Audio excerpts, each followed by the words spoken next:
2 дена поред не може да се реализира најавеното авионско прскање против комарците во Кочанската котлина. Дождливиот период што го зафати регионот првично за 1 ден ја одложи акцијата што беше планирана за понеделникот рано наутро, а откако временските прилики не послужија и наредниот ден, третирањето повторно не се реализираше.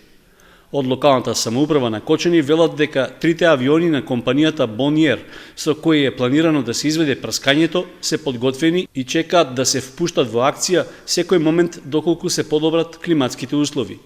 Поради тоа и понатаму важи предупредувањето до граѓаните, посебно до пчеларите, да обезбедат соодветна заштита во периодот од 4 часот и 30 минути до 7 часот наутро, кога се планира да се реализира акцијата. Освен на територијата на општина Кочани, авионското прскање од првата фаза треба да се спроведе и во соседните 2 општини, Виница и Чешиново Облешево. Предходно веќе се изведе третирањето против комарците од земја во општина Кочани, со што беа опфатени околу 300 хектари во централното градско подрачје, во приградските населби и дел од населените места во општината. Со авионското прскање пак ќе се опфати површина од 2700 хектари во градот и низинскиот дел од општината.